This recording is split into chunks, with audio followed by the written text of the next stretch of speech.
Yes, it's live now. Warning, this content is for entertainment and educational purposes only. This video is brought to you by First Detachment Nutrition. Battle tested, expert formulated. Use discount code AB10 at checkout for 10% off.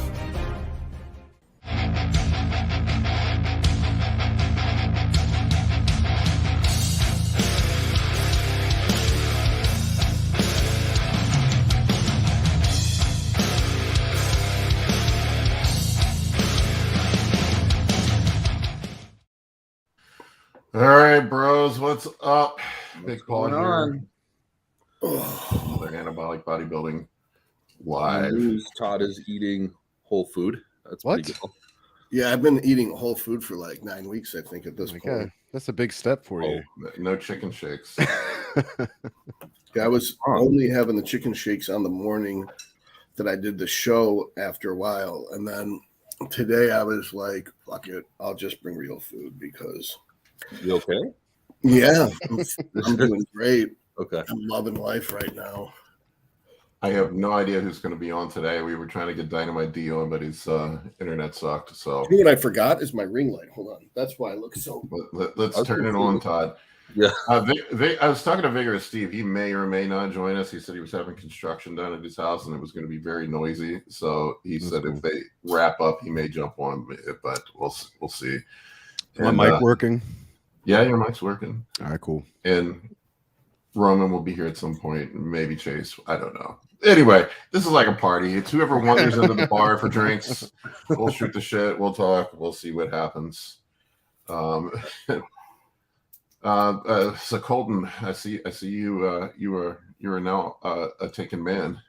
Yeah, man. I found Are you married? I just see this girl in all your posts now. I was about ready to send out the search party for you, man. I was like, did we lose another good man to a woman? No, she just she's been putting up. It's it's really hard to find a person when you're like a bodybuilder alone, but also like a CEO, and it's like it's very like a bodybuilder alone. Like your selection of women is very like there's nothing. So I just I have this huge belief where if you take two rabbits and you try to chase them, you won't catch both.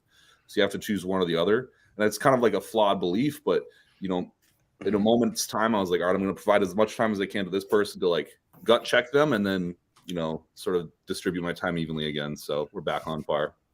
Well, your flawed belief sounds logical to me. Yeah. I mean, it has legitimacy to it, honestly. There's it's like, already an expression like that. Is that if you chase women, you get nothing. If you chase the dollar, then women chase you. Yeah. And I think it has less to do with their greed than them being interested in ambitious and successful men. I've heard something different about putting money.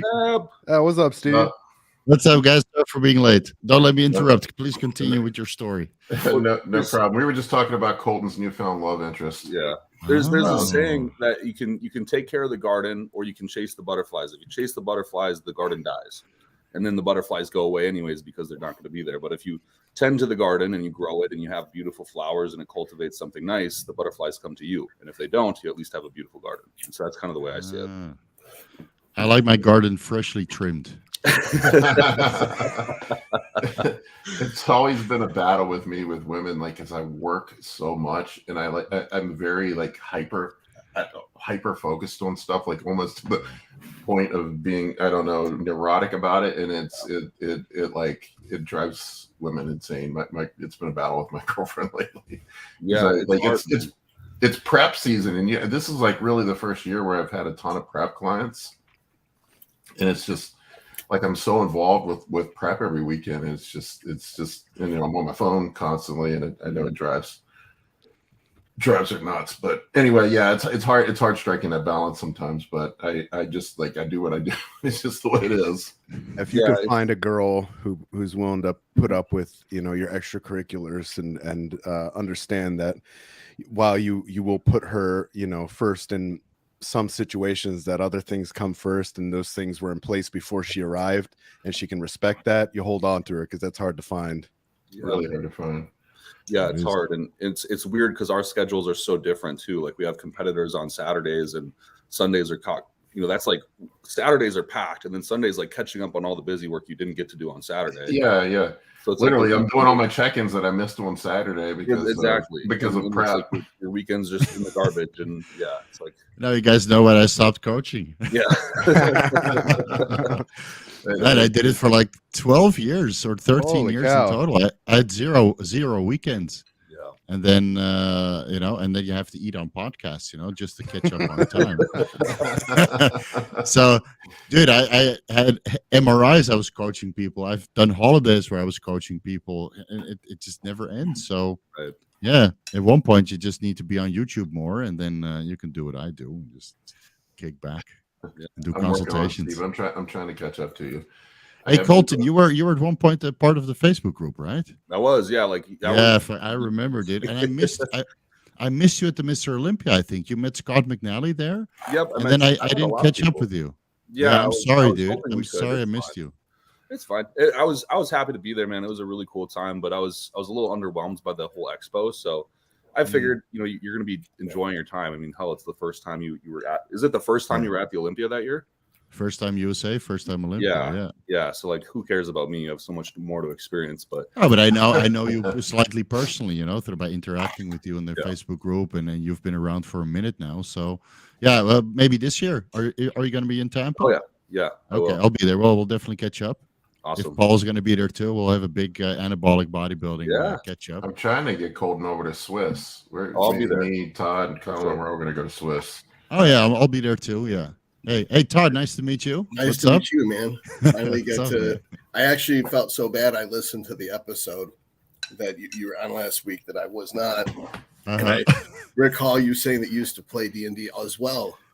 Yeah. So we had exchange students in Holland, and they would bring over their kit. And this is like when I was 10, 12 years old, so I forgot quite a bit of it. But yeah, we would play that over and have sleepovers and that kind of stuff. Yeah, and drink a lot of root beer. Still plays. I don't know what that says about me.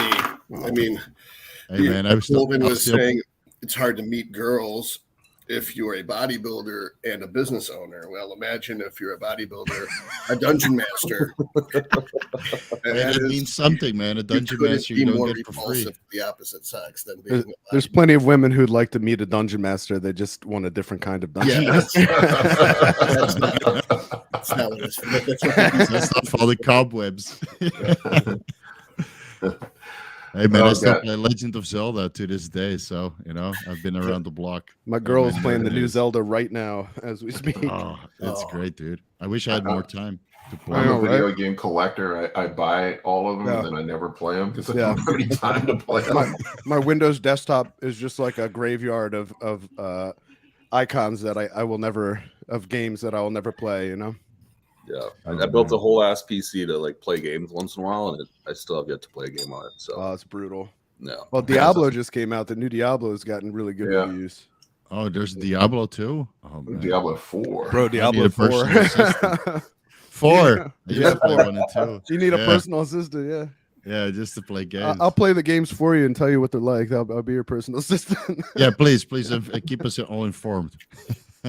Guys, I took my kids to see. I don't want to spoil it for everybody, but took my kids to see the new Spider-Man Across the Spider-Verse last night. Mm-hmm. I'm out. And the ending. I'll watch it in a couple days. I'm not going to say anything spoilers, but the ending was bullshit. I've never heard people audibly boo in screen. Oh, really? Wow, really? I'll download it then. Damn, the first one was so good. No, it was really good. It was until really the good. end. Yeah, until it's worth seeing, but the end pissed a lot of people off. So I don't. Even my son, my 12-year-old son, looks over because this was his birthday. He wanted to go see it for his birthday, and he like taps me on the shoulder at the end, and he looks at me and he goes, "Dad, that was bullshit." Oh shit! I'm like, yep. Hey, it's serious. Yeah. It's like whenever they let the bad guy live because it's the right thing to do, and then he goes out and kills people, And it's just like that always pisses me off too. I'm not saying that's the ending of this movie, but no. To me, that's like the worst ending ever. Is when they show mercy on the most evil person, and then they go out and then do horrible things, and then they take no accountability for all the lives that they lost because of their mercy. They did that with Guardians of the Galaxy, the last one. Oh yeah, that one. They let the guy live, and I'm like, wait a minute, you built up like 2.5 hours making me feel like he's a scumbag, and then you don't kill him. You know? Yeah, it was really weird. That's why the Punisher's always better than Batman. Exactly. Batman's responsible for every single person that gets killed in Gotham, because every single person that does the killing, he's already put behind bars once. If he just killed them in the first place, Gotham would be awesome. This is the deep end of the nerd pool here. Man, we all get bullied, and then we get into bodybuilding, but the nerd never leaves. Like Bane. Now we're big nerds. We're all Bane in real life. Yeah. Well, it's less than before. That's the catch-22 of bodybuilding, or the thing that it's like complete like a misconception about bodybuilding. It's literally the dudes that were the dorks in school that ended up being bodybuilders. Usually, it's the fat kid, it's the nerd, it's the kid that was super skinny. Yep. We all got a little chink in our armor that we have to now repair and through our external appearance. We have a whole class for short people. College 12. It was like,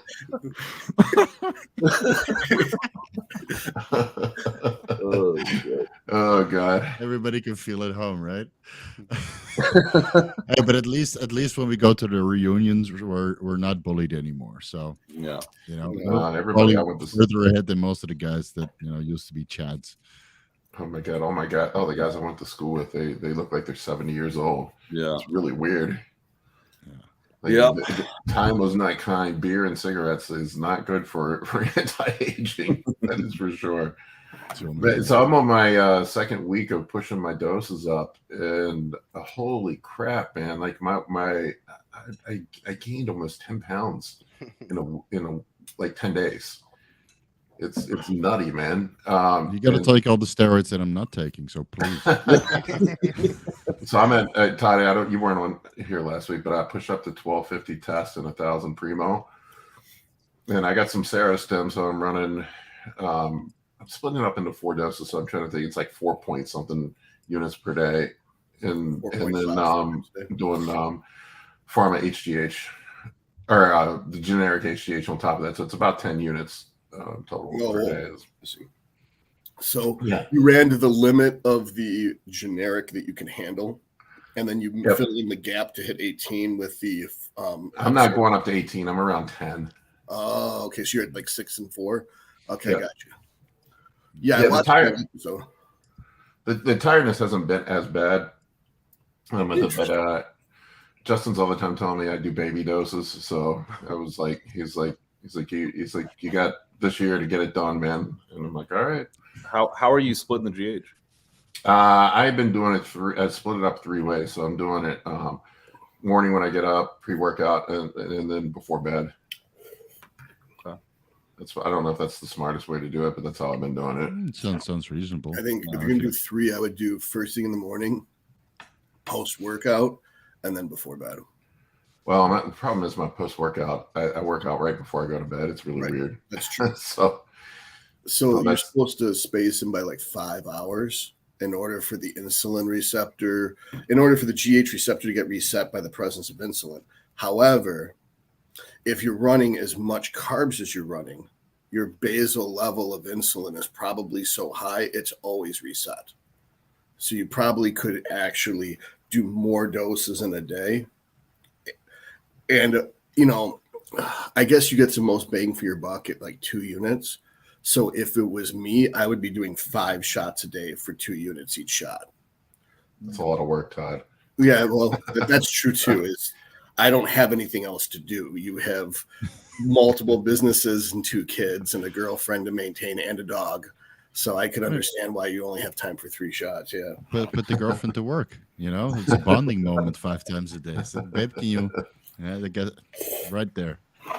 But man, Colin can attest to it. My strength has been just like, I got to be careful not to hurt myself because my shoulder's still all fucked up. Yeah, it sucks lifting with Paul lately. I feel so fucking weak because I've been dieting. I'm trying to diet in preparation to meeting y'all for Swiss, so I'm not fat when I meet you guys in person. So my strength's plummeting. His strength's going up. It fucking sucks. He's like, could you throw more plates on there for me? I'm like, all right. At a weight point now. I like your tank top, Colin. Oh, thanks. You recognize that one? Yeah. I still have mine floating around here somewhere. I don't like wearing tank tops unless I'm ripped. I'm so vain. It's only when I'm at the end of the contest prep I'll wear tank tops. You only have the biggest arms in your gym. Too self-conscious. But when you wear a tank top, you still wear a sweater underneath, right? Yeah, the fur coat.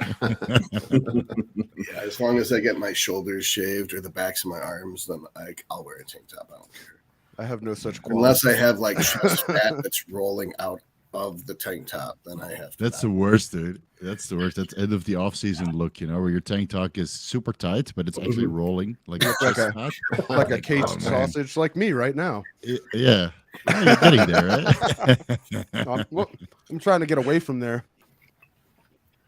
Man, I found out why I never post training videos, and I put some training videos up last week. And I'm just like, never post training videos. Oh my god, man! Like the amount of people messaging me about, your form sucks, blah blah blah.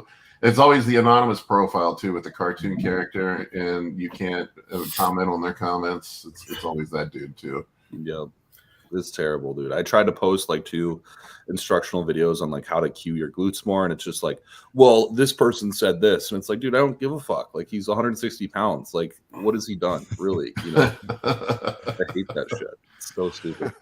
Yeah, I think I'm at the point where I can't really go through the comment section anymore. It just ruins my day. And don't get me wrong, most of the comments are nice and supportive, but if you see like 5 or 6 of them, you're like, oh, especially when we do collaborations, right? Paul likes. Or the audience of Paul likes Paul, but they don't like me. And then you do a collab, and then they're shitting on me, or vice versa. Yeah. So you don't even feel like, dude, relax. We can all be friends. Right. It's funny because there's always the severes too. It's like, this guy's fucking awesome, or this guy's complete shit. And he's an asshole. It's like, what? Yeah, we were. It was a Chase. It was a few back a bit ago, and one guy was commenting, was all pissed off. He's like, because Chase blocked him on his channel. He was mad at me. He's like, I'm done with you, Paul. I'm not supporting you anymore. Chase blocked me. I'm like, dude, I don't have to do anything with that, man. I don't even know who you are. Should see. Yeah, my block list is huge. I've been time for it. Yeah, I've been telling Colin. Like, Colin was battling for me in the comment section with the forum stuff, and I'm like, I just block people now. I don't even. I know better, and I still do it. I just can't help myself sometimes. Yeah, I got it too. Sometimes they get under your skin, and you try to write something witty, and then they roll with it. It's this dude with a fucking private profile, no fucking pictures of himself up, critiquing Paul's form, pushing 12 plates on the goddamn hack squat. Meanwhile, you look over at his profile and it says positive vibes only. Yeah, get the fuck out of here with your fucking positive vibes only. Shut the fuck up. Let me see you push 12 plates on the fucking hack squat machine. Critiquing someone's form. Fucking A, that's man. That's brutal, dude. That's a lot of weight. I just laugh. It just makes me laugh. Yeah. All right, guys, we want to get some questions in. Let's do it. Let's roll. Let's see what we got here. You got anything queued up here, Colin? I have a few things started. We haven't had a ton of questions yet. It's a slow day. Well, we're trickling up to 74 now. Got Josh P asking, wondering what your thoughts are on the 5 on 2 off protocol for growth hormone. Do you prefer running 7 days a week in an off season? I mean, wasn't the 5 on 2 off thing just to save money? Yeah, it was. Nick usually mentioned that it was to save money. And I talked to Guy Cisternino about it, and he said something very funny to me because he had said, does your body make growth hormone 5 on 2 off? I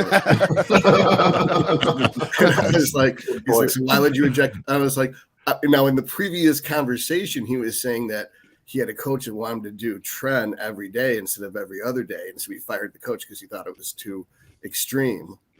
And I was like, Guy, does your body make tren every other day? And he was like, oh, shut the fuck up, you know.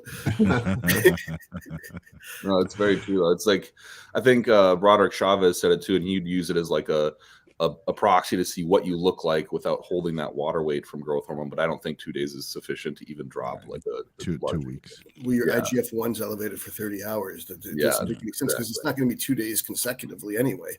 It's the rest days. Is that when you'd be like 3 on 1 off, 2 on 1 off? It wouldn't be 5 on 2 off. Yeah. I get the protocol where you do like your week's worth of GH and then you put it only on 3 days on your weaker body parts. So you do like a bolus amount. Let's say 6, 10 IUs that day. If you can't afford 10 IUs like Paul can, you know, he's rich. So you can get away with like 10 IUs unlike the rest of us. And, you know, that I can understand. But yeah, 5 days on, 2 days off, it just means you're broke. And you just need to work harder so you can afford 7 days per week. I remember I first messaged you on the Facebook asking about what do you think about 3 days, because I had pharmaceutical grade back then. Now I just do 10 IUs a day anyways, but yeah. But now you're part of the fitness industry. You can afford it. I realized 3 IUs isn't going to cut it. But no, that's cute, So, but I mean, not enough. Dorian had said that he did 8 every day, and when he switched to 16 every other day, he saw better results.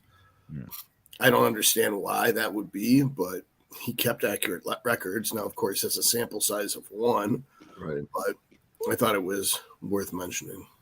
He has his. I don't know if you saw it, but you can buy it on Amazon. He has his entire logbooks up with like his protocols and everything. It's 1984 through like 1990. It's missing the years that actually matter when he was actually the Olympia. Yeah. So what I think is the reason why it works that 3 days a week is because you get some insulin resistance at higher dosages of growth hormone, especially if you do multiple shots per day from the free-form fatty acids. And even when you train quite intensely, you can mitigate that. You take some carnitine and you stay reasonably active. But you know, on certain days where you eat a ton of carbohydrates and you take a ton of growth hormone, it might be sending some conflicting signals, and your blood glucose might rise quite a bit. So I think, you know, for insulin sensitivity purposes, it might be better just to do high carbs the day after your high growth hormone day, which basically means you're going to alternate between high carbs and insulin, and growth hormone on days that you train super hard. You kind of backfill the carbohydrates. Again, you have to kind of work with what your blood glucose does. And some people, they don't see any changes in their blood glucose levels at all. So in other words, we're using the even days to spike the IGF-1. And on the odd days when the IGF-1's high is when you actually blast the carbs and the insulin. Exactly. Now, when would we be putting the weak points? That's on our high days? No, that's the day before. So you're basically training in a slightly depleted state on the high day because the recovery comes afterwards. But there will be some. So you put your weak point days on your GH days, and then the day after your weak point days is when you do your high days. Basically, yeah. Okay. So your workout might not be, optimal, but if you take some essential amino acids and, the hybrid and cyclic dextrins into your workout and some electrolytes and some vasodilators and whatnot, pre-workout androgens, then you might be able to get away with it. Some guys don't even need to do a protocol like that because they don't lose insulin sensitivity. It's usually the guys that are not active enough. Yeah. I found that if I do a high carb day on a leg day, I'm too tired to do legs. That I actually do better with legs with less food in me. Yeah, I got the same thing. And then with push and arms, I like to have the extra sodium and the extra carbs to get a better pump. And then you train later in the day and you walk around like this. Yeah. Well, that was big. I found that syndrome. I found that even if you walk something like, if I have clients who walk about average of 10,000 steps a day, that's enough to mitigate the insulin resistance created from GH. But even then, I think it's quite rare unless you're exceeding like 5 IUs to 6 IUs. But if people move enough, like especially like just 10-minute walks post meals, postgrandially, it's enough to sufficiently continue to create an insulin sensitive environment. Mm-hmm. I think people get turned off by the carpal tunnel before they reach that point where they need to do a protocol like this. For sure. They're like, I can't close my hands. Well, okay, you're not going to be a problem. Or the sleeping. I've never ran into the glucose issues really unless I'm hitting 8 units, but I can't stay awake at 8 units. Man, no, that's the shitty part, man. It's like I try to be so productive, and it'll just be like a window of time where I just literally like I need to sleep. Like I can't keep my eyes open. It's awful. The sleepiness has been brutal since I moved up to 10. That's really the only side effect I've had. But any water, my fasted glucose has been okay, and then but goddamn, I'm tired. Like I'm like falling over asleep at my desk all day long. How did you make it through that movie? I can't make it through a movie. I'll go to the movies and I will fall asleep in the theater every time. And I was like, fuck, I have to wait till pay $20 to watch it at home if I want to see it before it gets around to being normal. Like I still haven't seen Ant-Man 3 because I know I'll fall asleep. Well, yeah, I think that might be an Ant-Man 3 problem. Yeah, that's not a Todd Lee problem. That's an Ant-Man 3 problem. You just gotta use modafinil, man. That's the answer. Well, I don't want to touch stimulants, dude. I'm an asshole enough as it is when I'm calm. My daughter won't let me fall asleep. Like I'll start dozing off in the theater. I'll be like this, and then she hits me. She's like, yeah, that's a good question. Is how long are these presentations at the Swiss conference? Because I've fallen asleep. Oh god, that's a good point. I got 15 minutes, but some of them are like an hour and a half. Yeah. All right. I'll bring you some coffee before mine. I think that is a day that I'll break my no caffeine rule because I want to be extroverted. When I take caffeine, I'm extroverted. It's just people don't like what they get.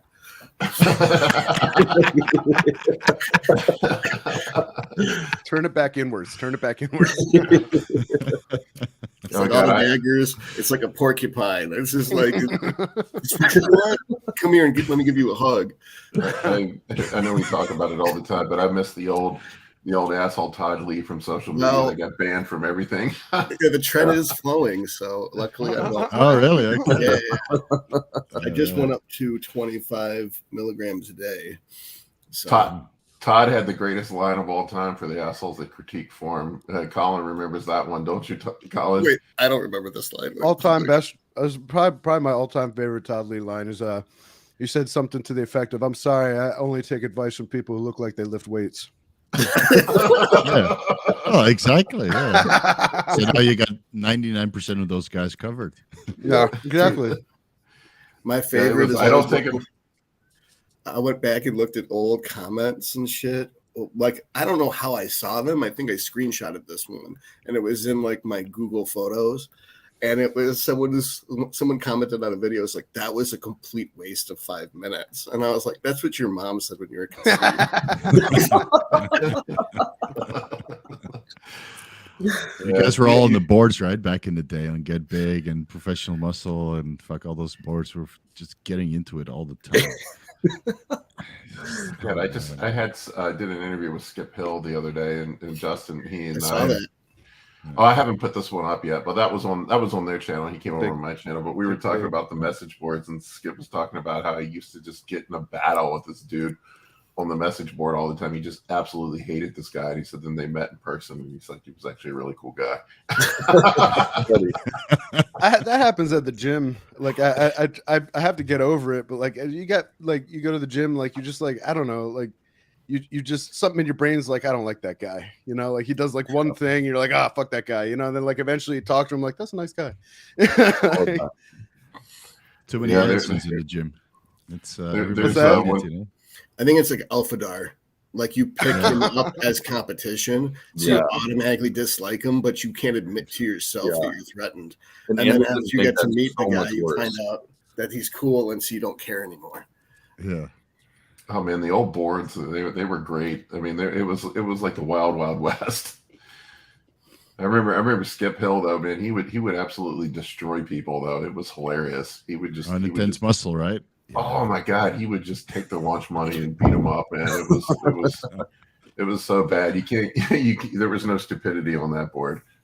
His claim to fame is the fill and spill thing, right? Where the way to peak was just to blast a ton of sodium, water, and carbs, and then after you've spilled, just take diuretics to push out the remaining water. Yeah, I did a diet with him one time. He does the shit loading, he calls it, and where you just do a bunch of trash. Yeah. Yeah, skip loading, but yeah, I think it's evolved quite a bit over the years. He's also got a YouTube channel where he explains it, but he doesn't maintain it very well. Well, that's the thing is I was curious if you actually addressed it between the 2 interviews you did with him this week. No, we didn't talk about it. We should talk about his diet more. I don't really know how it's evolved. I remember it was like when he coached me, it was 15 years ago, but I remember we would do it was basically like keto all week, and then it was Sunday. He would give you a window of like from like 8 a.m. to 8 p.m. Just eat as much food as you can, whatever you want. Okay. And I think what happened with me is I ended up cracking, and my skip load turned into like a 4-week skip load. Yeah. I just like psychologically, man, I can't eat shit food when I'm on prep. I know it. I know I can't do it. I just need to stick to clean food. Yeah. I just You'll lose feel my better shit. also the next week. Well, let's put in perspective. It's like if you told someone you're allowed to smoke cigarettes on Friday and Saturday. And so what do? They smoke up 2 or 3 packs. Right. So then come Sunday or Monday, they're craving cigarettes. They have to literally quit smoking every fucking week. It's just brutal. There's no reason to put someone through that. Yeah. And it's just way more useful to do it like actually structured. Like, hey, just eat 300 more grams of carbs and like add a little bit more sodium. Because I've done so many times where I'm like, hey, just you want to go out and get a meal, like let's just do this in a at least somewhat structural way, get it here, get this much, and it just ends up being a complete shit show. And like I get a check in the next day where they're like 10 pounds up and everything went to hell. And it's like it's just not worth it. I think it's more structured now. Tuna rolls. Yeah. And then a couple of people are like, what's a tuna roll? And I was like, oh man, just have 3 extra cups of rice. Yeah. Yeah. But I think it's more structured now where he basically practices the carb load, which we're going to incorporate at the end of the contest prep. And then instead of doing a 3-day carb load, you do a 1-day carb load. So he knows what, 1 day or maybe 2 days, if you're really depleted, what it's going to look like. So you're basically practicing the carb load every week, maybe with some insulin, the super overcompensation compound that he likes to talk about, sodium and blah, blah, blah. And then maybe there's some, some free meals here and there. But I think mostly he does like, a 16-week prep or 12-week prep. And then every weekend you prepare for the final carb load and make some manipulation. So you might start with rice, but you might end up with rice and sweet potatoes and I don't know, pineapple as an example. Yeah. That's what I different for everybody. Yeah. And that's pretty much how Justin does it. 4 pieces of Buddy's pizza is what it came down for me. Or I could do a thin crust Hungry Howie's, Hawaiian, so light sauce, light cheese. It's like that was the only way to actually measure it. So every single cheat meal was actually an experiment in reloading, and then you track digestion the next day and look. Yeah, right. I think it was Justin was telling me that was it Chad Nichols? I think he has his guys eat a pizza the night before the show. It was it was pizza and ice cream was the standard Dave Palumbo reload. Was a large pizza and a pint of ice cream, which I think he got from Chad Nichols. I did that one for like multiple years when I was still drug free. I would do a ketogenic diet and a large pizza and a Ben & Jerry's, and it worked. Did I get super shredded? Not really, but it worked up until like 8% body fat. Yeah, at the point you start cracking. It works until it would get hard anyway. Yeah, exactly. Yeah. What I did with my wife, like one year she was prepping for the bikini class. It's not exactly a bodybuilding class, but she would prep on like the Rice Krispies or something like that every week, and we didn't want to change it because it worked so well. So like a bag of Rice Krispies. Steve, could I ask a question? Because I know. So I've talked to a lot more coaches, and we've talked a lot about peak weeks, and I think everyone has this like magical or wants a magical pill for peak week and like what you need to do. The more I talk to people, the more I'm actually doing it, the more I'm realizing it's just the same old simple shit, like increase carbohydrates. And I know you talk about it a lot too. In the majority of people besides the outliers, are you thinking like you use pretty much just the practical approach of like increase carbohydrates, decrease maybe water by a little bit towards that final day on Friday or something like that? Yeah, something similar with more the advanced athletes that would compete at the higher weight classes in the world championships and had drug testing. You would do some pretty extreme shit with the plasma expanders and the injectable diuretics, but before you get started, because it has a couple day detection time. So yeah, you know, it really depends. But ideally, you just keep it simple. You get shredded first, which is 9 out of 10 people usually don't get there. Right. Let's be honest, they're not in shape on time. And then it's only the couple outliers who are really, really good at what they're doing. They just need a little bit of a second pair or third pair of eyes. That's why they use their coaching services. But the large majority of the people, it doesn't matter if you start them 26 weeks out, they crack at one point. Yeah. And those you can't really promote. So that's why you see, the peak physiques on most people's Instagram, like the same old guys that are really, putting their money's their mouth where their money where their mouth is, whatever. And those guys get the results, but all the other clients, you really have to struggle and pull out all the magic tricks just to get them decently looking, because they think they're shredded, but they're not shredded, until you look like Paul when he was completely emaciated. That's when you're actually shredded. But most guys are not willing to get to that point, especially the first timers or the beginner clients. I told Paul that look, he looked like the strongest man in the gulag. Yeah. He was there for a while. He did not look well, but he was shredded as fuck. A good point is like not peaking a first-time competitor because there's no point. You're going to suck the water out of the muscles, and you're not going to suck much water out of fat because fat cells don't have much water. Right. And it's their fat cells that they think is water because some asshole told them, oh, you're just holding water, and they believe what they want to believe. Or like they're already, let's say they are fucking amazing. It's a state level show. Everyone's going to come in looking like shit for the most part, except for maybe one or two people. And we can try to get a better look at the expense of the look. Like you're already a front runner, and then to fuck with it and try to make it better so you can beat yourself, you're going to lose to like 4 or 5 people if we fuck that up. Yeah. And you don't know. It's smarter just to roll into the first show and do nothing. And then the second show, make an adjustment. Like let's use a quarter diazide, or let's pull 2 liters of water, or let's use more carbs on the carb up. That's essentially what I've been doing lately with people. If you're ready, then you don't need much. But, most guys are not ready, unfortunately. I think they're ready.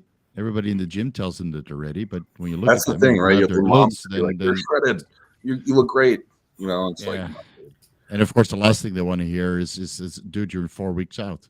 But the show's in a week. I had to tell some guys to pull them aside. Said, dude, you need 4 more weeks. Yeah, but this is the show I want to compete at. I said, well, you're not ready, so you can consider it as a warm up. And then they want to pull out all the stops for this show because they're not in shape, and then they rebound, and then the next show they look even worse. So it's. Yeah, people need usually 4 to 6 more weeks. But when you're really in shape, you don't need much manipulation unless you're really at the highest level and every millimeter counts. Right. Like Ross Flanagan, I think he pulled out all the stops. At least that's what he looked like. It was crazy. And he probably didn't need to because he was in shape. Yeah. I was stunned at the New York Pro, like how like the bottom half of each class, like how bad the conditioning was. Yeah. I've seen better conditioning at local shows, man. I don't even watch these shows anymore. I watch the Arnold and the Mr. Olympia, but even the New York Pro was the caliber is kind of boring. Today is what, Toronto, right? Yeah. Yep. And Ian's the most shredded ever, and I've just never seen like glute striations in a lot of these guys, and maybe that's due to injection history or whatnot. But it is very odd, No, Justin's I actually talked to someone who is. Joe looks crazy. Joe looks like he's the best he's ever been, for sure. I actually had this conversation with one of the guys who got top 5 at the Olympia. And I was like you two and one guy from Classic had shredded glutes. Yeah. Or one guy from 212 had shredded glutes, and then some of the Classic guys, like, what the fuck? Was it because you guys were backstage for an extra 4 or 5 hours? That he's like, no, that's bullshit. They just weren't ready. Yeah. They didn't come conditioned. They tried to play the size game. I think everybody's so worried with fullness now, and that's why they're not willing to suck down anymore. But in the end, you got to suck down hard, and I know it's hard. I know it's hard. That's why I never got there myself, because I got too much shit going on for myself to get nasty peeled. But if you're a pro athlete and you make money that way, then you should be able to pay the bills with your sponsorship and get super shredded. Yeah. But the whole point is like it doesn't take that long. The idea that you don't want to lose fullness when you're dieting, I think, has more to do with self-esteem and body dysmorphia. That they can't stand the fact that they look like shit, and that they get in their head and they think they're losing muscle. Right. But once you're shredded, if you can fill up again, and you will be full. And that's why I think that doing periodic mock reloads or whatever makes sense, is because it gives the athlete reassurance that you are not completely, you didn't lose any muscle, because when we refill you, you look as big as you used to look and you lift as good as you used to look.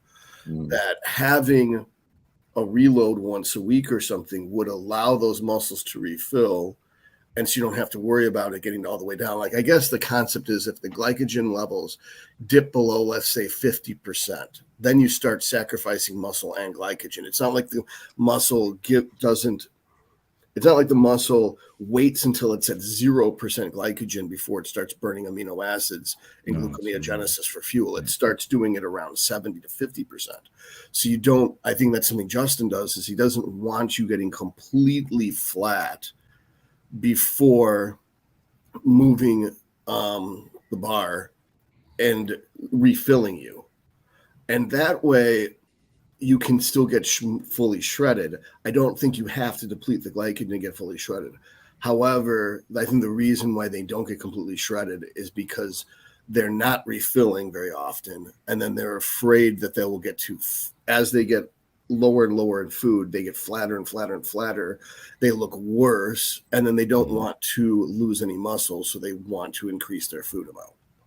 Could be. Yeah. It's either that, or they don't know what flat really is. Like I've seen that a lot, where someone's like, I'm as flat as a pancake. I'm like, dude, you're full as a house. You're still vast. That's all the Anadrol that they're on. Yeah. Oh, I definitely found out where flat is. Yeah. P3 will do that to you. But like, it's, I think most people are like, 180 pound competitors, like, oh, I'm flat. And it's like, dude, what's flat? Like, you're fine. Like, it'll take up.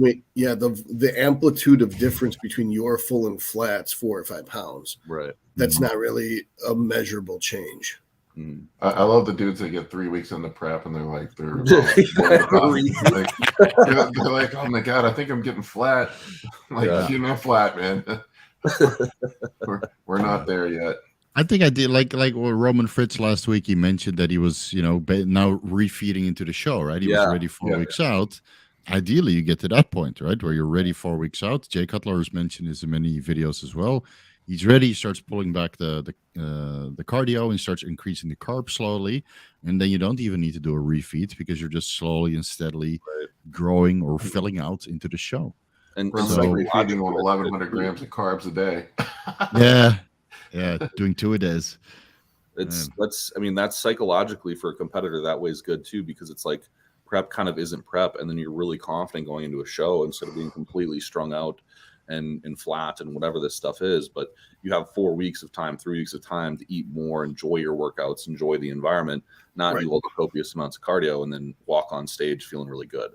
That's how I like to do it too. Is very much. Oh my god, we have Chase now too. What's up, Chase? Hey, what's going on? You just keep getting bigger, man. What the hell? Every week, dude. Awesome. Every fucking week. He took all my gains. Jesus. How much do you weigh now? It's actually a normal size water bottle he's drinking out of. It's a gallon jug. Yeah, what's going on, guys? How much do you weigh? Well, I hit 270 this week. Holy shit. Yeah, this morning I was 267. So I'm kind of floating between 265 and 270 right now. So it's going good. I told Chase it's his fault. I had to dip into my kids' college fund to buy some Cerex. Yeah, I said college is overrated. You don't need that. At least one of them's not going to college, Paul. Come on. The odds being. I'm just kidding. Oh, with social media, you don't need college. I thought it was a waste of time looking back on it. So I have 2 degrees. Yeah, they were both. Well, I don't know. I guess I did okay. But Dave from Blue Collar Bodybuilding, he's asking about the extra salt on show day to vacuum wrap you. I mean, what are your thoughts on that, Todd? I mean, I don't know if you're going to lose water because you put in more salt. And I think the more salt would mean more water retention. Yeah. I think the reason why this would work is the influx of sodium would make the veins pop more and would transport more water to muscle capillaries if you pump up, because Justin has mentioned this before, a great deal of the volume of a muscle is the capillary tree. So if you are to pump up that muscle and create oxidative, oxygen demand in that muscle, then more blood will flow towards that muscle, and thus you will get more muscle size. But I don't think you're getting intramuscular water from the salts, and sodium's not an intramuscular electrolyte. I also don't know why. I guess here's the theory. Like if you're trying to stay at 140 sodium level in the blood and you put in a bunch of extra salt, then you would pee out the more salt, and with some of that salt would also flow water. I think that would only make a difference if you're water restricting, and unless you have your sodium and your water balanced, you're going to look watery. Whether you have too much sodium or too little sodium, it's always going to look watery. You want to have a balance between the two. I think it's only needed if you overdid the diuretics the day before. That's a good point too. Yeah. And then, the carb loading and the pumping up, right before getting on stage, 30 minutes, 1 hour. Yeah, some sodium there is okay, but, it really depends on how you look. Again, don't look for the magic formula, adjust as needed. That's why we have coaches backstage to kind of make those decisions for you, because it's tough to do it on your own. Well, I don't think, he's talking about Justin specifically. I don't know of if Justin goes to people's shows. When I worked with Justin wasn't backstage with me at my show. So you usually would have a protocol to follow. Yeah, right. Did you do that, Paul? Do 1,000 milligrams of sodium 30 minutes before you went on stage? Yeah, I would. What I would do, I had rice cakes with some peanut butter and just salted the fuck out of them with the salt grinder. So yeah, without having numbers, I get stressed out. I'd rather be told 3 grinds per rice cake, 1 rice cake per 20 kilograms or something like that. Or they'll have you eat I remember it was half a tube of Pringles. Yeah, that's pretty common. I see that a lot. Remember, Justin Compton said he went with the barbecue chips. He found that barbecue chips were the most amount of sodium per volume. Blue, my coach, loves cookies, like the little, what are they called? The cookie crisps, or like I don't know, they're like the cereal. Wait, you work with Blue Taylor? Yeah. Oh, okay, cool. Yeah. So is Blue gets people shredded. Yeah, he's ruthless, man. Yeah, he gets results. Yeah, and that's kind of what it takes. That's why I'm pretty indifferent with cardio and stuff, because I'm like, well, I'll do 2 hours. I don't really care. But yeah, I know some people that work with him. He pushes people hard, that's for sure. Hani turned him pro in 2009. Yeah, he turned pro as a Bantam, I believe. Yeah, he's a good guy, man. Not like science based at all, but like he'll push you to do hard fucking work. That's for sure. He loves the cookie crisps. All right, we got another question up here, Colin. Sure. This one just popped in from Josh M. Most of you except Roman recommend fast esters, but if you already know how you react to them, wouldn't an anthate be better since people cut shots a week out and the fast esters blood levels fade quickly? I don't recall recommending fast esters. Yeah, I don't use any fast esters. I don't. The only thing I use a fast ester on would be the Tren. Yeah, I mean, I guess Tren would be fast ester, but I mean, really, he's probably talking about contest prep, but still, like 90% of the time, I'm using long esters. So, I mean, especially if you're doing multiple shows, there's no reason to be using that. So the reason why you cut the shot isn't because you don't want the drug in the system per se, although that will affect aldosterone levels. But the reason you cut the shot is so you don't have a welt on stage, because Steve will mark you down. Yeah, that's the main reason. You don't want lumps. What's that? Steve Weinberg. Yeah, I know. Yeah, I've been telling dudes to watch the shoulder shots going on in the last couple of weeks of the show. Like, don't do them. Like 2-3 weeks out, I have guys stop doing shoulder injections. I will use Probe for people like who are, guys who have thicker skin, usually of different ethnicities, and then pull it sort of towards those last couple of weeks. But really, I find that like Probe or any short ester really causes more site irritation than anything else anyways. So it's just like, it's kind of a lose-lose situation for most people, but there's always that specific use case. Can make your lats look bigger also. Yeah. There. Yeah. So you get a little bit of inflammation. And yeah, I had to switch to lats because my delts couldn't take it anymore. That's what I did too. That's funny. I do lats and I do quads. Triceps and lats. I stopped doing quads because the quads get knots and then it fucks up my leg day. Yeah, lats and glutes. That's what I used to do. I've been slamming everything in my quads. Quads. I mean, it's pretty much, it's rare for me to take it anywhere else nowadays, just because it helps me with like a mind to muscle connection. That's what I think too. If I jam it in my leg, I get way better leg days. But I think it's just because of the expansion. I don't know.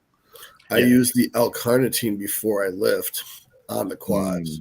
But I don't put the oil because the L-carnitine causes the improved mind muscle connection, but it doesn't cause the knotting that the oils do.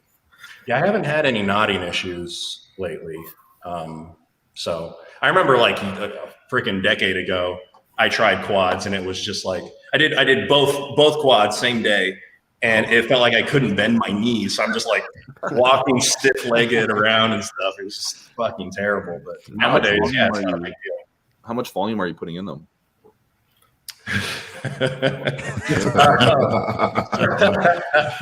all the CC. All of it. So it's about so I because I wanted to do bigger volume shots, I've backed off to every other day injections, and so I'm doing about 2.5 mils in each quad every other day. Whoa! So wait, what are you running? What are you running? Big boy cycle. I thought you were running like 1,200 and 1,000. What are you running? Yeah, so right now I'm on 3 grams of test. Oh. I love it. And 1 gram of Mastron. Paul is over here saying he's running 1,000. 3 grams of test and how much Mastron? 1 gram. Wow. 1 gram. Now, was there a jump or did you titrate up to this slowly? I've been titrating up the test. I mean, the last time that we talked about it, I think I was at like 1,500. So I've been going up by like 250, 500 here and there. But I've been at 3 grams for about 2 weeks now. So well, I noticed that you don't have hair, so that's not a concern. Have you been getting, did you have the gyno surgery already? I had gyno surgery years ago. All right, so there's very little reason not to blast test at that point. Have you noticed? Yeah, I mean, so I got my blood work done at 2,000 test and 1,000 Mastron or 800 Mastron, and my estrogen was at 65. So that's perfect. Yeah, it wasn't bad. So have you noticed a difference from, let's say, 1,500 milligrams test to 3,000? I've noticed the pumps have been getting just better and better. Like at 3,000, so like it's so weird to me. Like I've spent all these years, training, and I feel like, like I've had good leg workouts, but now the quad pumps that I get are so intense. It's like I can't believe I haven't been doing this the whole time and experiencing this the whole time. And I feel like that's a big reason why my legs lack, which is another reason why I'm slamming my quads with all my gear. But it's been, that's been the number one thing, is I've noticed the pumps have been pretty amazing. But I mean, I'm also on a shitload of growth, so that's definitely part of it too. But the growth has stayed the same as the test has been going up. And I've noticed the pumps getting better. And something else that's really strange that I did not expect. You guys were talking about blood sugar earlier. It's been going down, I bet. A lot. So weirdly, it's really, so I started testing, post-prandial an hour after, 2 hours after, an hour after having like 70 grams of protein and like 200 grams of carbs. An hour later, my blood sugar is like 85. Makes sense. I remember once. I was like, what? And then I check it again 2 hours later, it'd still be 85. And I'm like, well, I guess I got to eat again. So it's been nuts, man. I had this thing where you blow into it and it determines your ketone levels. And if it has like a 2, it means you're in ketosis. I blew into it, fasted when I was on Tren, and I had a 70. And then when I would, at post-workout, I ate like a whole package of gummy bears. It was like 132 grams of sugar. And I blew into it, I had a 14. So like I could eat an entire package of gummy bears after lifting, and it didn't even knock me out of ketosis. Yeah. So I was still eating 800 carbs a day in ketosis because that's how much my insulin sensitivity was up and my metabolism was up from Tren. Yeah, I mean, like yesterday I had, a meal. An hour later, I started feeling hypo. I was like, son of a bitch. So I was fucking grabbing something else to munch on a little bit and, get through another hour and then eat a real meal again. But are you training once per day or twice per day? I train once per day. Yeah. Okay. Yeah. I usually when I was doing 2 grams a test, I was doing twice per day, and I got similar, results as you. You felt great. I probably could. I feel like I'm never sore. It's crazy. Yeah, exact same thing, dude. Watch when that video drops next week where I talk about my. It's crazy, best cycle. Yeah, it's best cycle I've ever done. It's insane. Yeah, I feel like I could. You wouldn't look at me. I mean, like what Roman was talking about. It's like you can go train. Yeah, everything just feels good and ready to freaking go. It's uncharted territory for me. This is all brand new, so it's pretty wild. That's my GF1. You'll have a blast. Yeah, that's the only thing missing, dude. Hey guys, I got to go. I got a Vigorous Q&A in 3 minutes. This was great. Thank you so much for letting me on again. And guys, I'll see you later. Thank you, Steve. Thanks, Steve. Take it easy. Take care. Okay, guys. Ciao. We have to get Tina Carlson, PhD, to do a study on you, man. I have so many questions that I want to know. Like what the fuck? It's crazy. Like I'm just. It's like I said, everything is so like all of this is so new to me. I'm just like, is this the heaviest you've been ever? I've hit 270 before, but it didn't look like this. Yeah, yeah, dude, you look completely. I watched your videos like 3 years ago. You look like a whole different human now. Oh yeah, yeah. No, this is definitely the best that I've ever gotten to. So, which I would hope so, considering all the bullshit that I'm doing. So yeah.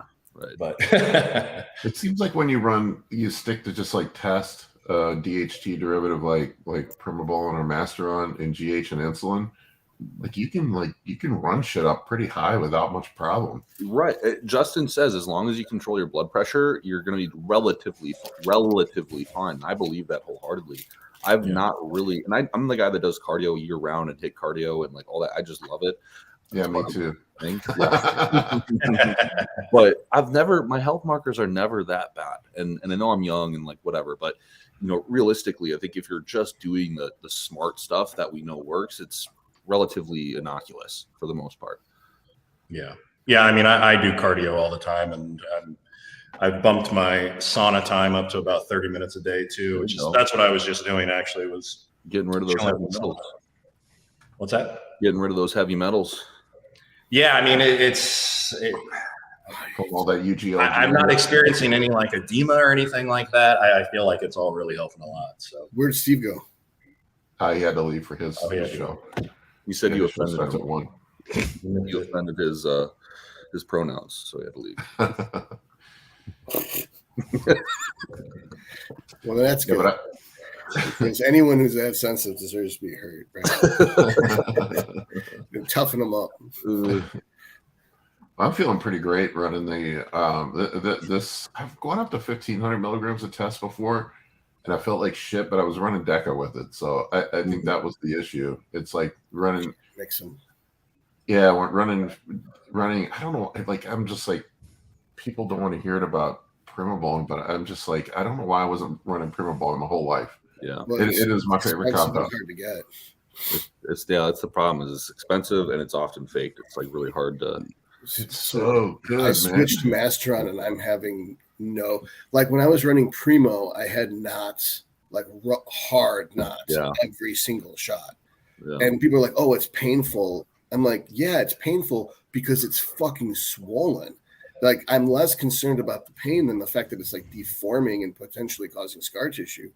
And then when I switched to Masteron, I have had no problems. There's not even knots or clumps in the muscle. I could inject the same tricep 3 days in a row. It wouldn't be a problem. Whereas if with Primo, what? That is the downside with Primo is the injection pain is pretty bad. Yeah. But do you guys get knots too, or just pain? I get knots for sure. Yeah, I get knots too. Okay, then I thought maybe my Primo was bad because I went through 2 different sources and it was the same thing. It's just like really bad knots for a year. Like I look like a beat up orange. And it was it Primo E at like 200 milligrams per milliliter? Yep. That might have been part of it. If it was, I had the guy reduce it to 100 and it got better. Yeah. That's what I've noticed too, is lower concentrations are a little bit more easy to manage. Yeah. I'll mix it with my test. That seems to that's what I was about to say too, is I mix it with, so much other shit. I feel like it gets diluted down enough that I don't really notice it. Yeah. So. Yeah. All right, what other questions we got here, Colin? Well, we just got Anmol popping in to say what's up. What's going on, Anmol? We were chatting with him at the gym the other day. He was testing Paul's knowledge as a coach. Yeah, he wanted to test my compound knowledge. I think I got a B+. I might have failed on. What's up? Let's see. We got Alex here has asked this a few times, so let's see if we can get him an answer.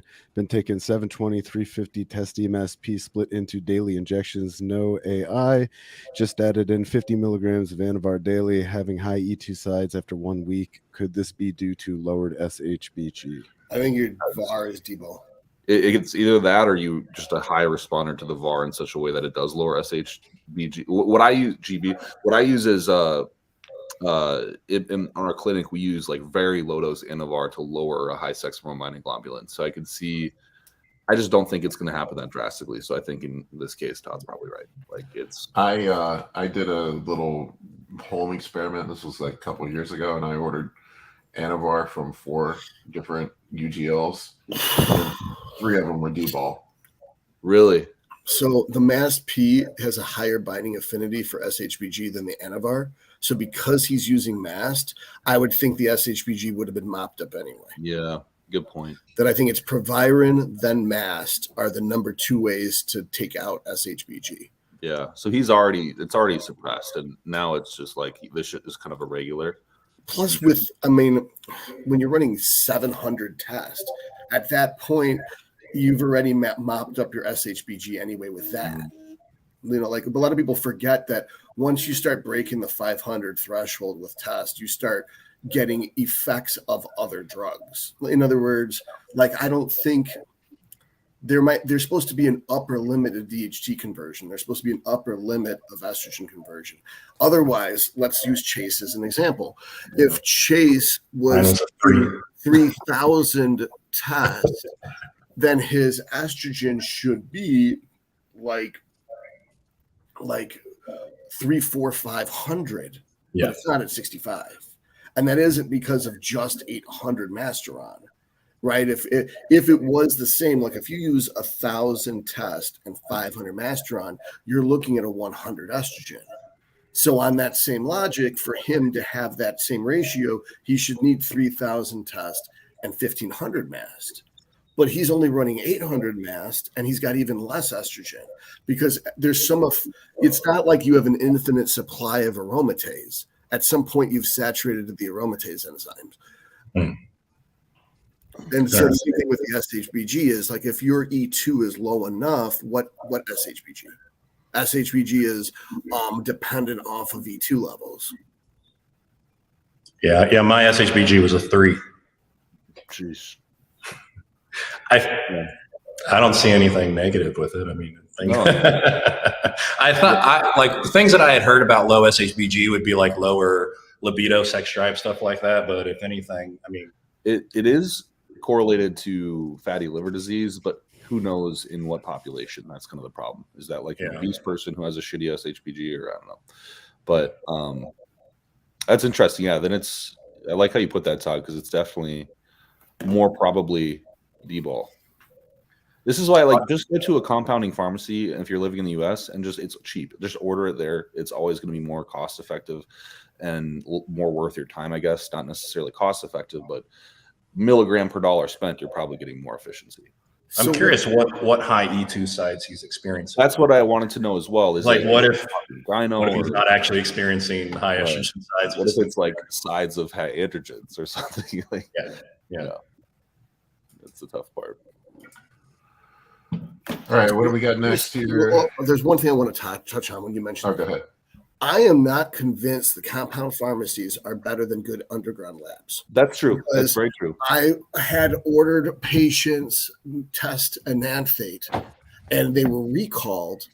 And around the same time period, I got my first infection from a test enanthate, and I heard that all across the country, people had bunk test enanthate. Yeah. And the person who tried to convince me that this compound pharmacy was magical and they have special raws coming from China, it's obviously horseshit, because you don't coincidentally have two different places leak shitty test enanthate. All the test enanthate must be coming from the same place, and the raws must be bunk everywhere, which means all a compound pharmacy is an underground lab that somehow has some license, and it has employees that don't give a fuck. Because if you order gear from an underground lab, it'll be in your mailbox in like 3 days. Whereas if you order a prescription from a compound pharmacy, they won't fill the script the first 5 fucking times you order it, because they want to find flaws with the script writing, which were irrelevant. Like, you didn't specify if it's intermuscular or sub-Q. It's like, so you thought it was better just to not send it at all? That you think the patient's better off not having it? It's fucking injectable. It doesn't matter if you put it in the sub-Q or the intramuscular space. Either's better than nothing. Mm-hmm. So by the time the patient actually gets medication from a compound pharmacy, you're looking at a month a lot of the times. Yeah. And then they won't do refills. And then they won't also fill a script for more than 30 days. Well, how the fuck do you order someone testosterone in a 30-day supply? Right. When the bottle is 10 milliliters? It doesn't make any fucking sense.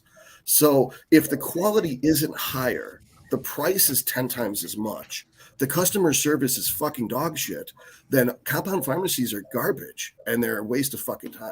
Yeah. Well, so I have some insight there. A lot of you know that I have like my own home brewing section to my channel where I talk about that kind of stuff. I've actually taught one of the doctors of a compounding pharmacy how to make their gear. Right. So, and my they're doing it. They're glorified UGL, Yeah, they are a glorified UGL. And then also the good UGLs are the guy owns a compound pharmacy too. Yeah. Yeah. It's the same dude. It's just you're getting like I could show you a label from a UGL I use that looks super fucking professional, and I could show you a label from a compound pharmacy that looks like some kid printed off on a T800 from 1984. Yeah. Not T800, a Tex TI800. T800 was the Terminator from the first. That's Roman. No, I had a TRT company. It was called Colorado Medicine. They shut down because of this, but myself and Boston Lloyd tested their gear, and it was like the testosterone they had sent, the NPP they had sent, or the Nandrolone. It was, and the Anavar was all fake. It was not. There was nothing in it. It was just. That was from a compound pharmacy or from a. They shut down, but it was called Colorado Medicine, and it was all fake. Every single bit of it. And what's even better is I had a guy who's a respiratory therapist. So he works in a hospital, went to college for several years. He's not a doctor, but he's pretty doctorly, right? He got his Pfizer test tested, and it's labeled at 200. It came back as being 100, not counting ester. So once you have count for the ester, you're getting 70 milligrams of testosterone. Fuck. So an honest UGL is your best fucking friend. Yeah. Because if someone cares about you, they're not going to fuck you over. But we know Big Pharma is going to fuck you over. And we know people who own compound pharmacies are fucking everyone over because they're charging $2,000 for a kit of GH where you could get it from Europe for $250. Right. Yeah. Alex said he was having a little bit of gyno and decreased quality of erections. That could be the prolactin, but I don't know what would have caused the prolactin though. That's the weird thing is with guys, anything like if you're around, like decreased quality of erections, that could be high blood pressure. Maybe you went to Bed Bath and Beyond too many times that month, where you redeemed your Well, just no. I mean, if you live in a house full of women, I've noticed dudes turn into bitches. Yeah. Well, like even so, like if a guy has a kid for 2 years, he has almost double the amount of prolactin that men normally would have in serum, like just from having a kid. So it's like it's very touchy as far as males go. So that could be, it's your body saying no more kids. Right. I'm like, dude, this is so fucked up. Yeah. No, I mean, I have a whole completely unpopular, politically incorrect assessment of a paradigm, and then you just gave me a puzzle piece that almost proves it to anyone who's open-minded that I cannot get into because it's one of the big blacklisted options. Yeah, don't get my channel banned on the YouTube. I like my YouTube channel too much. Yeah, we'll text each other later. Speaking of not getting banned, let's talk more boners. Anmol wants to know. Chase was saying high blood pressure could reduce the quality of an erection. He thinks that's counterintuitive. It is, but it's not. Like the reason you have high blood pressure is because you have shitty arteries. They're stiff and they're clogged, which means you're getting less blood flow, so the heart has to beat harder. So if you were taking a drug that's a beta agonist, a beta 1 agonist that increased chronotropy, speed of contraction, or ionotropy, force of contraction, then if your blood pressure is up from that mechanism, you would get better erections. However, if you have increased blood pressure due to stiffening of the artery or narrowing of the artery due to alpha 1 stimulation, then you'd have decreased quality of erections. I was going to say the exact same thing. Yeah, that's. This is why we have a doctor on here. I know, right? That was pretty good. But so something else. I mean, like that's how Cialis works. Is it lowers your blood pressure and vasodilation? Well, it's a little bit more complicated. I think it's the phosphodiesterase inhibitor, and then the phosphodiesterase enzyme is what reopens the valve, for lack of a better word, at the base of the penis. So blood can go into the penis, but blood can't come out because there's valves on those veins. And then phosphodiesterase, which is increased from prolactin, causes those valves to open. So rather than taking Prami and Bromo to decrease the prolactin so that you can eventually downstream have more decreased phosphodiesterase, it's better just to take the phosphodiesterase inhibitor to keep those valves shut on the dick. Because I'm pretty convinced that fucking with your dopamine 2 pathways in your brain is bad, because I don't remember the association, but Parkinson's, it's like you're taking Parkinson's medication to treat erectile dysfunction rather than taking erectile dysfunction medication to treat erectile dysfunction. Or, newsflash, stop taking the drug that's giving you the erectile dysfunction. The best treatment is remove the offending agent. Yeah. Nice. All right, guys. What do we got next? MC. Yeah, this guy paid $2, but I'm not sure. Dropping last week to a low of 30 points. And then he has a question after that too. I think he's okay. I didn't see. Or like the rest of it. Oh.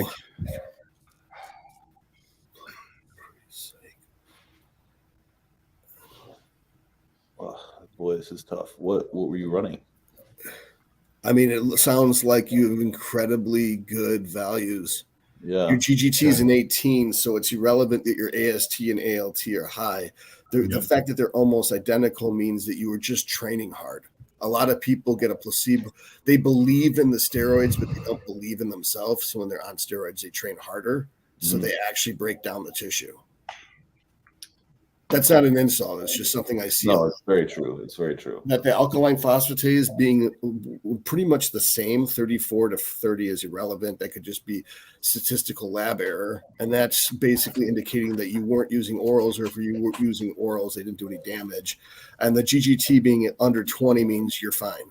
So you're fine, you're fine, you're fine, you're fine, you're fine, you're fine, you're fine. Yeah, in that gear dose, I mean, you're fine. Like that's okay. So he's using a baby dose of VAR and Winstrol. So you didn't take any, and I'm not putting you down for baby dose. This is probably you're new to this, and you're playing it safe and getting blood work to see what you can handle, which is what you're supposed to do. You're doing it right. You're receptor mapping. So we know that you are very safe and healthy on 300 tests, 300 Mast, and 20 oral DHT.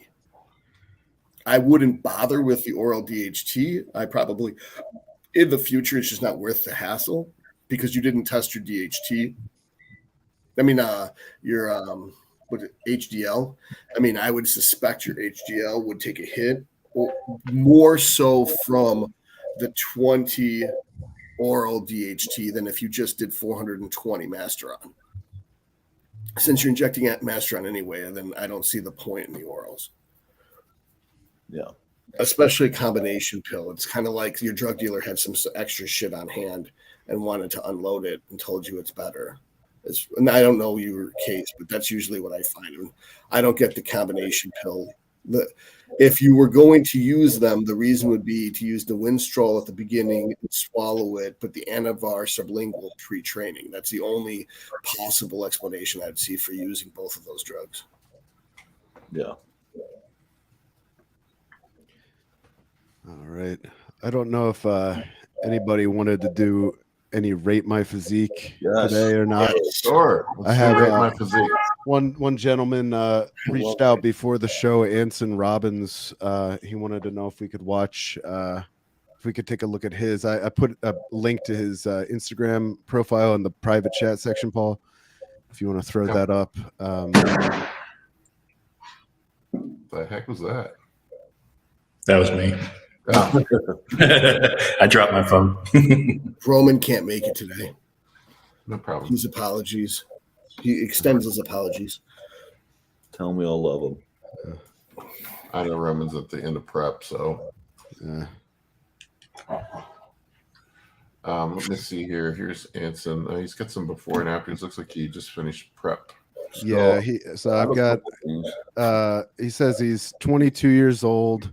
5'10".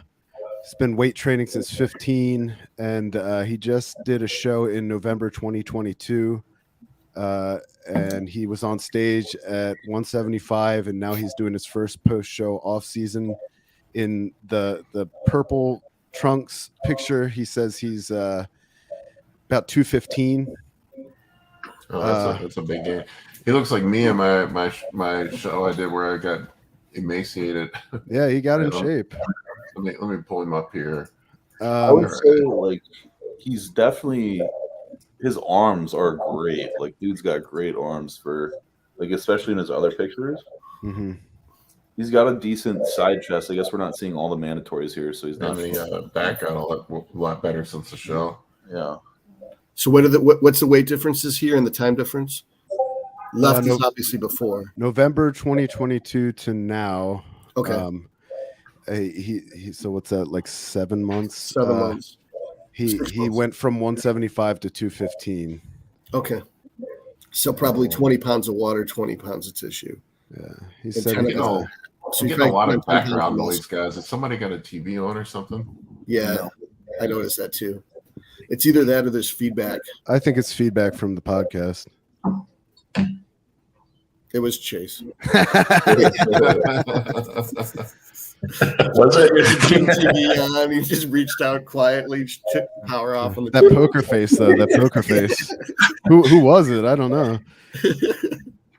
Yeah, I mean, I just goofed out. So I would, just to give him like some criticism, he's doing the right things. His legs are up, his arms are up, his chest is up, everything's up. But definitely like that posterior chain needs work. I feel like that, especially hamstring, glute, lower back area. Is he staying classic? Because his posing is very classic. And he's got bodybuilding trunks now. Yeah, I didn't get an answer to that. Unfortunately, he's not live with us. He is working right now, and he said he can only watch in the evening. So, like a lot of people, he watches us when he's doing his cardio. Okay. But he wanted me to ask you guys to rate his He's physique. put on a lot of size. He's headed in the right direction. Just get bigger, right? yeah. So I mean, I don't like rating his physique now because what I see is such an drastic improvement that I feel that he's in the middle of a transformation, and there's no reason to criticize something that isn't complete. But he looks fantastic. Right. Yeah. So having to do specialization training right now, I think would be a flaw because he's growing so well all across the board. I think everything's pretty symmetrical, and it just needs to be bigger everywhere. Just get bigger. Get your arms as big as your head, and your legs as big as your waist, and you're good. My God, if I got my arms as big as my head, I'd have 30-inch arms. I was being hyperbolic. I probably should indicate that. I think I have a 24-inch head or something like that. My head is gigantic. Dude, I was looking at pictures. I have some before and afters from training for the last 5 years, and my head has gotten massively bigger since I've run GH. I hope I can reverse that. It's pretty nutty. My big fat head.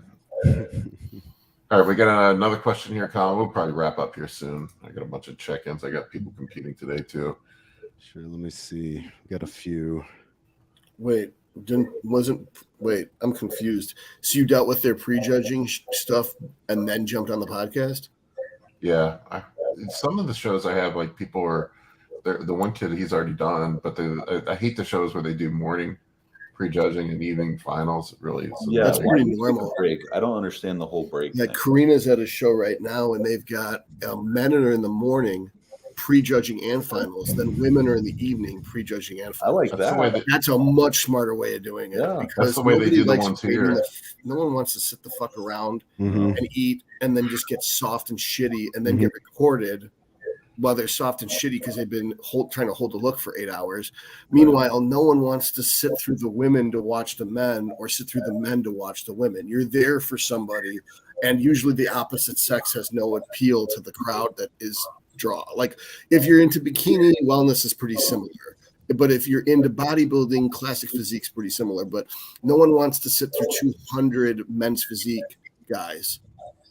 And no one wants to sit through 200 bikini people, right? You're there either to see bodybuilding or bikini or men's physique. Yeah. I think they do that. That's a really great structure, or just do the genders on different days. Because it's just like, I was just bigger shows, yeah. Like St. Louis had like 700 competitors for a regional level show.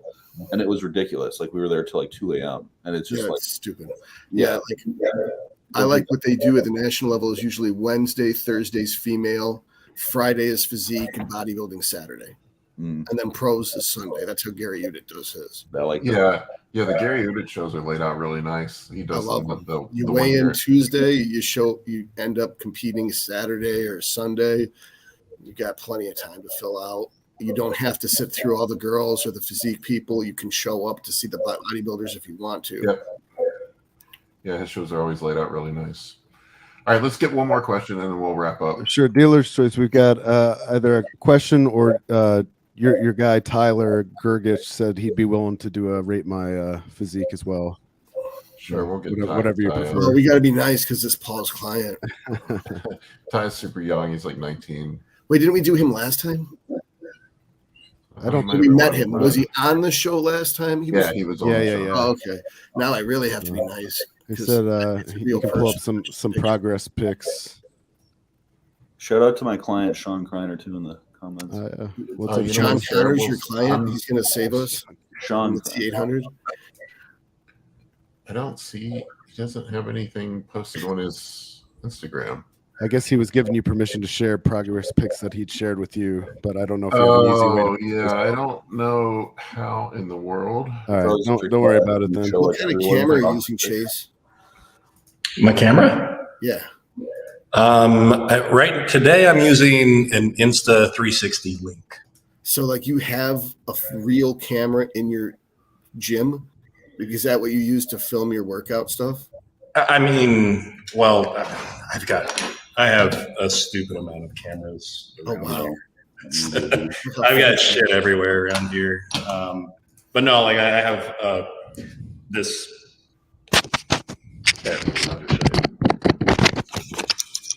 Like I have a computer cart here. Oh my goodness! Oh wow! That you wheel around the gym and you can shoot your shit while you're training. It's like school. yeah. I mean that's it's for filming stuff. I log. But do your kids like know that if they touch daddy's computer cart, they get their fingers cut off? Like, I would be terrified that there would be like Cheerios ground into it and SpaghettiOs all over the screen. No, nobody touches this. Can we quickly answer Sean Kreiner's question? Yeah. That's a good question. It's a good question. It's a good question. Favorite low carb / cut phase carb source? I know we've talked a bit about this. Yeah. This dude has the biggest fucking legs I've ever seen on a regional competitor. It's crazy. Peas and carrots. Looks like he's got some big ass arms too. I like peas and carrots because you get your vitamins, your fiber. Yeah. It tastes like sugar because you're not getting any sugar. Yeah, Todd turned me onto the peas and carrots. That's what I've been when I do on diet phase. I just start trading rice for peas. Yeah, you start with 2 cups of rice, or in Paul's case, 3 cups of rice. Then you're at 2.5 rice, half a cup peas and carrots. Then you're at 2 cups of rice, 1 cup of peas and carrots. Then eventually you're at 50-50. Then you're 30-60. You know what I mean? But yeah, I'm just a rice all the way through guy. I'm pretty careless with that. So I will use rice cakes towards the end of contest prep. They're more of a nut butter delivery device than anything. Yeah. So yeah, if I had nut butter, I would definitely be on the rice cakes. I love rice cakes and nut butter. I use almond butter. The tomato basil ones are my favorite. I'll eat them sugar-free jam or some shit. What did you say? Tomato basil rice cakes? Yeah, dude, they're fucking out. I mean, it sounds good, but not to put almond butter on. No. Just sheerly to shove in your face. I don't know. When I get hungry enough that nothing is rushed, that I go from eat to live to eat very quickly. Once I get to 3,000 calories, yeah. I have to tell Tyler I've got his progress pics, but my damn this thing will not allow me to share just his progress. But I guess I could do a whole screen, but that's going to be cluttered. It just will not let me do it. I don't know why. Can you email them to yourself? Oh, here it goes. Window. Never mind. I'm an idiot. There's. Have you guys seen that there's pea pasta now? What pasta? Pea pasta. Yeah, I've heard about I've seen chickpea pasta. I've heard about. I've had chickpea pasta. It's great. Yeah, I've heard good things about that. Red lentil pasta is really good too. Yeah, I just saw an advertisement for the other day. I was like, that seems all right. It was like really high protein and fiber. Yeah, man. Yeah, this is Ty. He's 19. Wow. Good shoulders, man. 19. Great shoulders, great If lats. you use the right sauce, you don't even taste the difference. We're working on a diet right now. I've had to talk him off the ledge a couple of times with the diet. He's what does that mean? Stick up with it. It's hard. He's coming down. Yeah, he's coming down.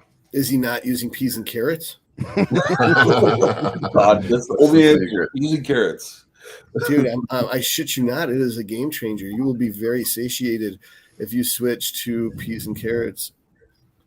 You count them as carbohydrates, like they're starchy carbs for on your diet. That okay, so let's say a serving of peas has 12 carbs. It's 4 starch, 4 fiber, 4 sugar. And if you mix the carrots in, you get the beta carotene, which is and vitamin A-ish things. So you've got some pretty good micronutrients going right there. So and it tastes. So what I like to do is I put it in I take a bowl and I put in 2 to 3 grams of sesame oil and then a little bit of sriracha. And then I'll put in the peas and carrots, 45 grams, let's say. Then I'll put in a little bit of soy sauce and I'll stir that up. And then I'll put the rice on top of that. And then I'll cover it so that I'm steaming the rice with the soy sauce, not water. And the oil and the soy sauce gets into the peas and the carrots. Then when I take it out, I take the plate, put it on top of the bowl, flip it over, pull the bowl away, and you've got this mountain of white rice with the peas and carrots that are infused with the soy sauce, the sriracha, and the oil on top. And then the rest of it melts into the rice. And then you can just plate the chicken around that. And then you can mash it up or eat it the way it is. So it's like you're eating vegetables at that point. I make stir fries out of it. That's what I do. This episode of the Anabolic Bodybuilding podcast is brought to you by Master Chef. Yeah. Well, I prefer the term desperation chef, but I'll never forget Todd posting pictures of his dirty ass kitchen on social media. His pants hadn't been washed in 3 years, using the same plate for a month straight. That's how you know it's legit. Dude, this shaker cup has not been washed in I think 6 months. Just rinse it out. Shaker cup used to be white. This is Ty's rear. Good. Yeah. This is Ty's rear shot. He's got his shoulder shrugged up there. I do that same thing, man. I don't know why I do that. That's pretty common. I mean, he's got great, like his adductors are great, man. Yeah. For how old he is, I'm surprised. And hamstrings, he's 19, right? Yeah, 19. You know, I like to get people doing the adductor training, so I got him on the adductor train. Yeah. It's definitely working. It looks like he's got low lat insertions. That's good. Yeah, his quads are popping out too. From his quads look good from the front, also. Right. So he's got legs and he's got lats, which is what matters for bodybuilding. He's got the white guy syndrome, which is like a little bit smaller arms. So that's just kind of what we all deal with, though. Yeah, just needs to get bigger. We get calves but no arms. Yeah. It reminds me of what Roman said last week, where when we were talking about arms, he was like, "Oh yeah, you got to just get some Synthol for that." Nice. Roman's transparency is I was not expecting to hear him say that. I was so like, funny, man. oh, that's awesome. So you just go to Boston Lloyd's website, get some Synthol. Yeah, you're just like, go get Boston Lloyd's Synthol and shoot him up. It'll be good. So full transparency, I did that for 12 weeks. I got up to 2 cc's in each head of my tricep for 12 weeks. This was like over a year ago before my last show. And dude, like it is fucking hard. Like it is strenuous. 3 times a week, 2 cc's in each head of the tricep. I mean, it's a lot of fucking oil. It hurts. It's not fun. It's great afterwards because like the skin stretches. You get those like fucking inflated triceps or whatever. But like after you get off, I think there's some permanent architectural changes, but like it's not notable to a degree that's like, oh wow, my triceps like really grew from that. Like I'm just rather spending money, and it's not cheap. It's not for cheap the money you spent. If you put it into GH, right, that would have been more efficient use of right. I mean, is it that much different than just shooting your gear in there instead? It does feel a lot different because it's so smooth. Like it literally goes in so smooth, and it just swells the whole area up. Okay, so it disperses. It doesn't. Yeah, it disperses. Like so, if I shot my long head, it would just like fill it, and it wouldn't just stay in one place like a knot. It fills it, so it's like your whole muscle genuinely gets bigger. But it's just painful because it's like you have to do it so frequently, or else. How long does it last? It will last probably 2 days so it's not like anything impressive. So you can't even use it before the stage. I mean, that sounds exactly like hyaluronic acid. It's essentially the same, yeah. Because I've used lots of that. Boston's has hyaluronic acid. It's like a combo. It's a mix between. Oh, yeah. It's like some weird shit. He has like 3 different kinds of it, and he has the one with hyaluronic acid. Since Boston's no longer with us, does someone else run his company for him? I think his wife does. His wife. Yeah. Yeah, no, like I've used hyaluronic acid in my arms, and you get a great pump from it, and it lasts for like 2 days, and then it fades. And then if you don't take it regularly, maybe you get a little bit out of it, but it's nothing that's just like amazing. I tried gear in my arm one time, never fucking again. Yeah. It was the most painful thing ever. Like my biceps were screaming for like a week straight. Yeah. And that's the thing. Like, if you don't know how to do your injections and you fuck it up, it's not fun. Like, it sucks. You ever heard Mila Sarchev's story about injecting 3 cc's of Synthol into a vein? No, I don't know how the fuck you do that. That's crazy. Oh yeah, my he said he almost died. He ended up in the fucking ER. Oh my Jesus god. Christ, man. I mean, it's like getting struck by lightning to be able to line that up perfectly into a vein, you know. I mean, I don't know how a vein could handle 3 cc's unless he's doing it so slow. The blood flow carries it away, so you've just clogged your entire vascular system. Because that's why he wears like sleeves all the time, right? Is because his arms are fucked up. I think so. That's what I heard. You can look up there's a YouTube video with it. I don't know. You can search it, but there's definitely some videos of him talking about where he almost died from Synthol. Yeah. We should get Milos on here. Yeah. He'd be fun one to get on. I don't know. My arms fucked up. He's also very transparent. Yeah, I think he fits the picture we pulled. Am I the only one that's tried Synthol though? I've tried it. Oh, okay. Yeah, I messed around with. I got the painless pumps. I've got like 5 bottles of it sitting in my How long did you do it for? I did the whole loading phase, like where you're supposed to do it for 3-4 weeks, where you do 3 cc's, and then it's supposed to be 3 cc's 3 cc's 3 times a week, and then 3 cc's 1 time a week, and it's just such an arduous process, and I really don't think it made any difference. Yeah, that's so like it's cool in the moment, and it's expensive. The process of just like jamming this shit every fucking because it's the same thing with hyaluronic acid. It fucking sucks doing the injections. It's expensive. It was like a bottle of that shit was like, you know, you have to get like $1,000 worth of it to do anything. Well, at that point, why not just buy Increlex? Right. Yeah. Right. If you've got $1,000, fucking get Increlex. I mean, talk about like pinning fatigue too. That's like 6 injections, and then your gear injection, and then your growth hormone, your L-carnitine. You know, it's like holy fuck. Well, I would think you'd put your gear in with the synth oil so that you've now just caused the gear to get distributed greater area inside the muscle. The synth oil should probably just be used to cut your gear. Didn't think about People do that? I don't even know. I never even considered that. Why is it fucking doctor? Here we are. I mean, if I'm going to be injecting my triceps with gear every day anyway, if I'm going to use Synthol, I'll just put I'll be like, fuck these directions, and I'll just use 1 milliliter of Synthol in with my gear. And now instead of there being a lump of gear in a tiny part of my tricep, now my gear is in my whole tricep. Yeah, I have the painless pumps, which I think is some sort of synovial. I think it's synovial. It's synovial fluid is hyaluronic acid, I think. Yeah, it was synovial fluid, and then it had some lidocaine in it, I think, too. Ooh.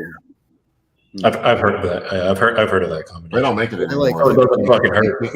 You can't get it anymore. It's gone. Really? Yeah, the guy that was making it like kept the recipe secret, supposedly. I remember Dave Palumbo used to sell it. You just told us the recipe. It's hyaluronic acid and lidocaine. It's like, what's the recipe? He died. Yeah, he died. It's like it's like the Big Mac special. It's like, motherfucker, it's mayonnaise and ketchup. Thousand Islands dressing. Yeah, Thousand Island dressing, mayonnaise, ketchup, and relish. I don't know if we have time for one more Rate Your Physique. I used to call it 3 Mile Island dressing when I was. Do you guys want to do one more Rate Your Physique before we go? Got this gentleman, A Fitness, said he DM'd you on Instagram, Paul. He was also asking a question earlier in the broadcast about some crazy muscle cramps he was getting. He said his doctors can't figure it out. His blood work is immaculate. Immaculate. Drink more water. No, that's what he said. Drink more water. Is that was his name? A Fitness is his name here. On I got him. Yeah. So taurine, water. Taurine and water, he says. 5 grams of taurine, an extra gallon of water. If it fixes it, you're welcome. If not, you're still more healthy. I'm trying to find.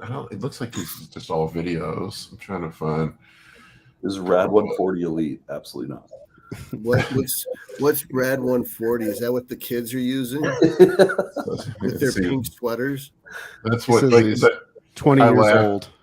I laugh. I had some dude arguing with me that pros take SARMs in the off season instead of instead of gear, and I'm like, most person don't even know what the fuck these SARMs are. No pro knows what SARMs are. Except they're just poor man's pro hormones. I guarantee you, if you walk around a pro show and ask guys backstage what Rad 140 is, and 90% of them have no idea what you're talking about. Yeah, they're not going to know what Trustolone is either. No. Or they might know what Walden Farms is. How old would you say he is? 20. He's 20 years old. Yeah, looks great for 20. Chest is this classic? I have no idea. His quads look great. He can update us in the chat right now. He's posting too fast. I'm gonna have a seizure here.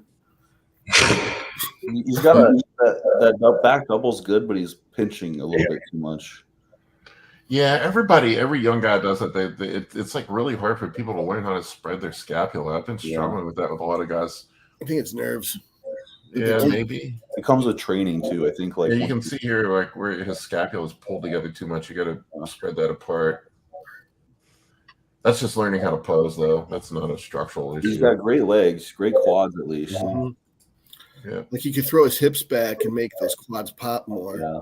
Bend the knees a little bit, and it would be a little less awkward looking. He doesn't stand closer. Just being honest, like he doesn't have a rib cage structure for a vacuum. Like his vacuum could look a lot prettier, but it's just his rib cage structure kind of makes it look weird. What do you mean? What do I mean? Yeah, like can you be specific? What about the rib cage structure? His rib cage is like very. They don't flare. Yeah, it's kind of it makes his. So when he sucks in, it makes that stomach kind of make his chest look small. Todd, could you or Paul, can you go back to that video, please? Sorry. Oh yeah. Arnold would say he needs to do more dumbbell pullovers. Yeah. He's under 25, right?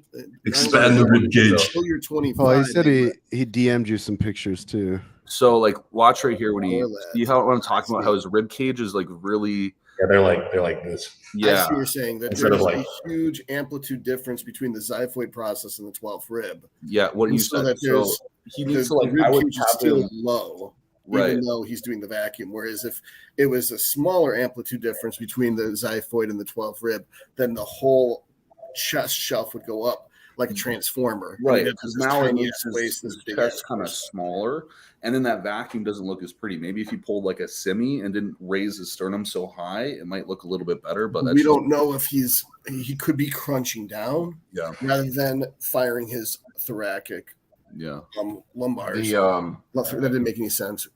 His thoracic erectors. The pictures won't come through on the desktop. In the browser, it only works on the app. Instagram sucks on very good legs, very good. I think it's the same lesson for all the young guys. Just build everything bigger. But everything was symmetrical. Yeah, I like.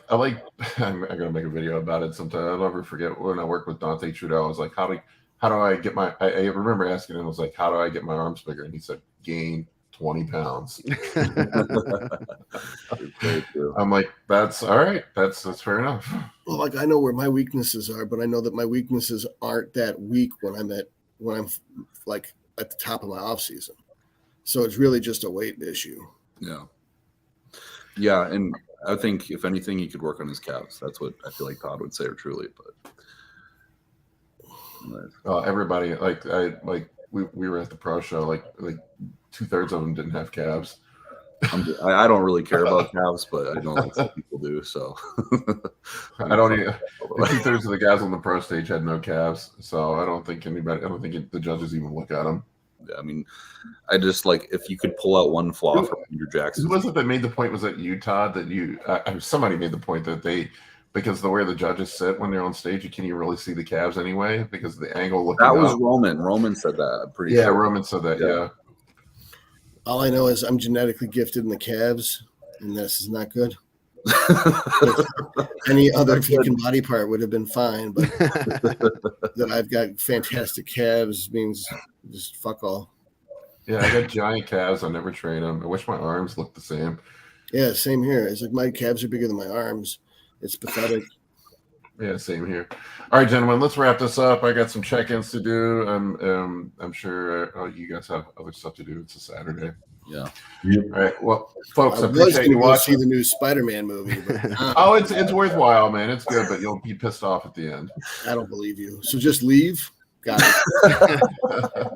Just make up my own ending. Better at that ending. I can tell you what happens if you want. No spoilers.